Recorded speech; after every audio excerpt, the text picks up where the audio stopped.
Good afternoon. Good afternoon. I'm going to ask us to do something, people on our side. When I say on our side, I mean people who think like us, people who think this is a great political moment, people who are anxious to push a progressive agenda in the next 4-8 years and into the future. Something that we don't do very often is to celebrate.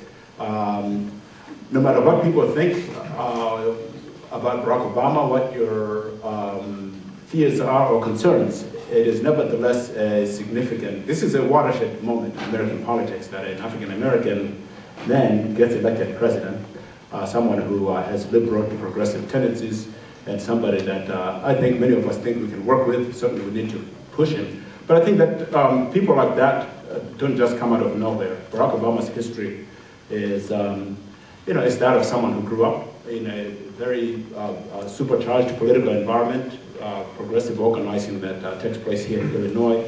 And so he's a product of this movement. We should acknowledge that. So I think we should just take a moment and give ourselves a good hand of applause.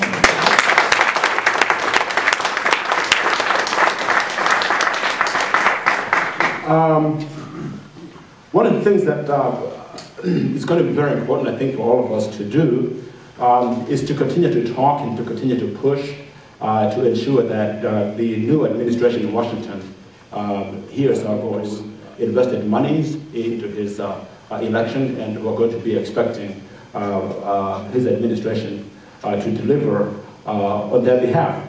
And so nothing comes easy and nothing happens in Washington without struggle or without a fight. So I think one of the most exciting things from my vantage point that we're seeing is that folks in the progressive community are taking no chances. Everywhere, not just in Chicago, across the country, there are hundreds of these formations of individuals who are sitting down in small rooms, in schools, in churches, figuring out how to influence this administration in a progressive direction, how we make the administration accountable. It was Barack Obama himself who said in one of the debates, when he was asked by the moderator, who would Dr. Martin Luther King Jr. endorse in this election? And to his credit, Barack Obama said, oh no, Dr. King would not be endorsing anyone in this election. Dr. King would be outside, he'd be out there agitating, organizing, and pushing us to do the right thing. So what we're doing here is taking him up on that exhortation.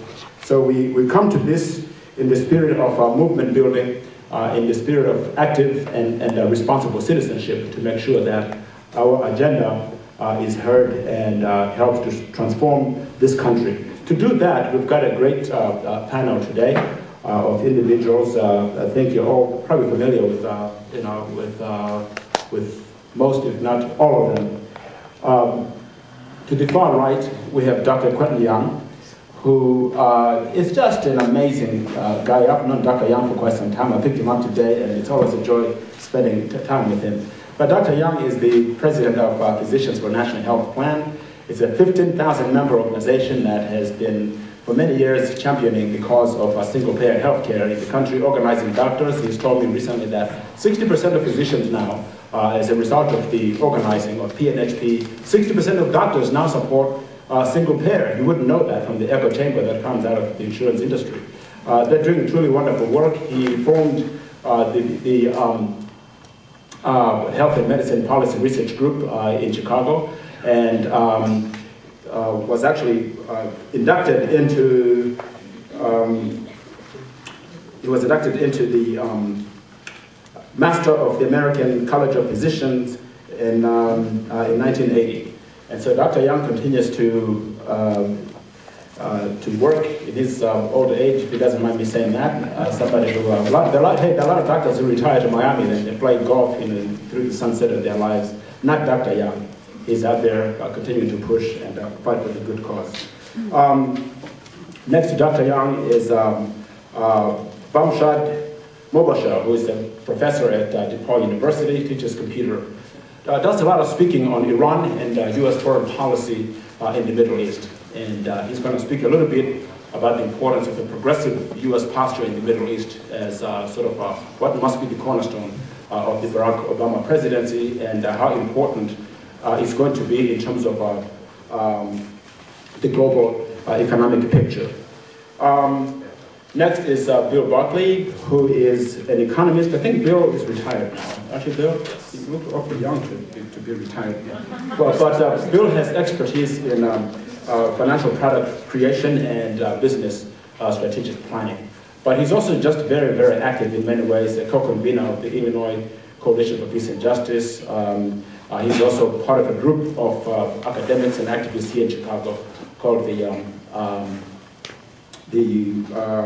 Chicago Political Economy Group that has come up with a jobs plan that they hope to do a lot of educating around it and sort of to push the new administration to take a more aggressive posture in job creation strategies. Robin Rich is a friend, a comrade. I've been palling around with Robin for quite some time now. She's an organizer with the United Steelworkers District 7, a kick-ass union, if I might say that, and a union that has very visionary leaders who co-founded the Blue-Green Alliance. There's this old stereotype that unions don't care about the environment and all that, and the USW District 7 and the steelworkers in general have sort of defied that myth, and these folks understand that the future of unions lies in embracing and pushing a green economy. And so we're happy to have Robin here. She's going to talk about the Blue-Green Alliance. And what we're going to do is let the speakers speak, let them make their presentations. 12 minutes each, right guys? And then after they all speak, we'll open it up for questions and comments and discussions. We are, in the interest of transparency, this program is being taped today. So watch what you say. But we want you to come, if you have a question, please line up in front and ask the question, and if you're directing it to a particular individual, name them. So we're going to get started. Dr. Young? Part of what we're doing really, before Dr. Young speaks, is that I think all of us instinctively know just how connected these issues are. I think part of what we need to do on the left and the progressive side, whatever we're calling ourselves these days, is to really bring down the silos within which we all have been working. There's tremendous political energy in the progressive movement, but I think that there's always been a challenge, disparate issues and campaigns into sort of a unified front. And so hopefully the speakers will speak to how interconnected all these issues are. Dr. Young.